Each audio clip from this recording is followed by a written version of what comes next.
ಅವಧಿ ವಿಸ್ತರಣೆಯೋ ಹೊಸ DG IGP ನೇಮಕ ಅನ್ನೋ ಪ್ರಶ್ನೆ ಈಗ ಇವತ್ತು ಸಂಜೆಯೊಳಗೆ ಹೊರ ಬೀಳಲಿದೆ ಆದೇಶ.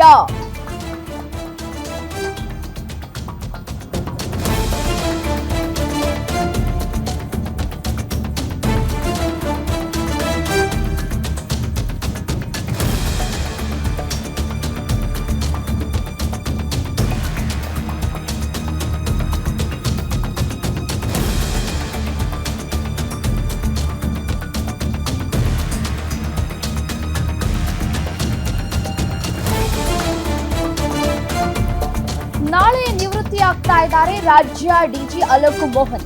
ರೇಸ್ನಲ್ಲಿ ಡಿಜಿಪಿ ಪ್ರಶಾಂತ್ ಕುಮಾರ್ ಠಾಕೂರ್, ಡಿಜಿಪಿ ಸಲೀಂ ಇದ್ದಾರೆ. ಸದ್ಯ 20 ತಿಂಗಳ ಅವಧಿ ಮುಗಿಸಿರುವಂತಹ ಅಲೋಕ್ ಮೋಹನ್ ಇನ್ನು 4 ತಿಂಗಳು ಕಾಲಾವಕಾಶವನ್ನ ಕೊಡಿ ಅಂತ ಕೂಡ ಕೇಳಿಕೊಂಡಿದ್ದಾರೆ. ಅಲೋಕ್ ಮೋಹನ್ ಇವತ್ತು ಸಭೆ ನಡೆಸಿ ನಿರ್ಧಾರವನ್ನ ಕೂಡ ಕೈಗೊಳ್ಳಲಿದ್ದಾರೆ ಸಿಎಂ ಸಿದ್ದರಾಮಯ್ಯನವರು. ಈ ಬಗ್ಗೆ ನಿನ್ನೆಯೇ ಸಿಎಂ ಸಭೆಯನ್ನ ನಡೆಸಬೇಕಾಗಿತ್ತು, ಬಟ್ ಆದ್ರೆ ಆಗಿಲ್ಲ. ನಿನ್ನೆ ಬೆಳಗಾವಿ ಕಾರ್ಯಕ್ರಮದಲ್ಲಿ ಇದ್ದಂತಹ ಕಾರಣ ಇವತ್ತು ಸಿಎಂ ಸಿದ್ದರಾಮಯ್ಯನವರು ಸಭೆಯನ್ನ ಕೂಡ ನಡೆಸಲಿಕ್ಕಿದ್ದಾರೆ.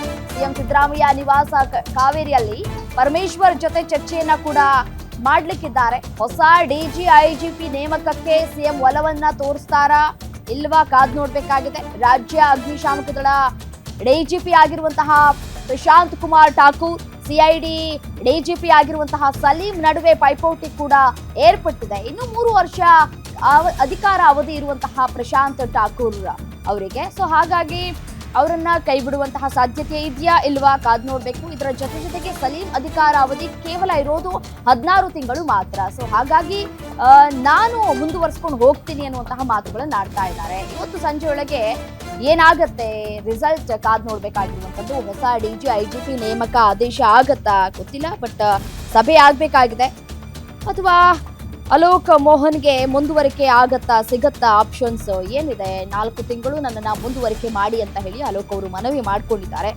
ರಾಜ್ಯ ಪೊಲೀಸ್ ಮಹಾನಿರ್ದೇಶಕ ಅಲೋಕ್ ಮೋಹನ್ ಅವರ ಅಧಿಕಾರಾವಧಿ ವಿಸ್ತರಣೆ ಆಗತ್ತಾ ಇಲ್ವಾ? ಏನಾಗತ್ತೆ?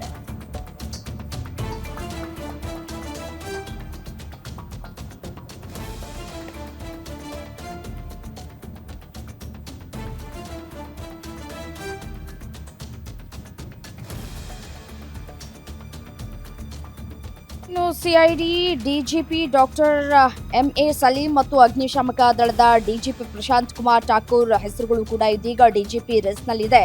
ಸೊ ಹಾಗಾಗಿ ನಾ ಮುಂದು ತಾ ಮುಂದ ಅಂತ ಹೇಳಿ ಇದೀಗ ರೇಸ್ನಲ್ಲಿದ್ದಾರೆ. ಇವತ್ತು ಸಿಎಂ ಸಿದ್ದರಾಮಯ್ಯನವರು ಸಭೆಯನ್ನ ಕೂಡ ನಡೆಸಲಿಕ್ಕಿದ್ದಾರೆ ಪರಮೇಶ್ವರ್ ಅವರ ಜೊತೆ ಸಭೆ ನಡೆಸಿ ಆ ಬಳಿಕ ಅಲೋಕ್ ಕುಮಾರ್ ಅವರನ್ನ ಮುಂದುವರಿಸಬೇಕಾ ಬೇಡವಾ, ಹೊಸ ಡಿಜಿಪಿಯನ್ನ ನೇಮಕ ಮಾಡಬೇಕಾ ಕಾದ್ ನೋಡ್ಬೇಕಾ.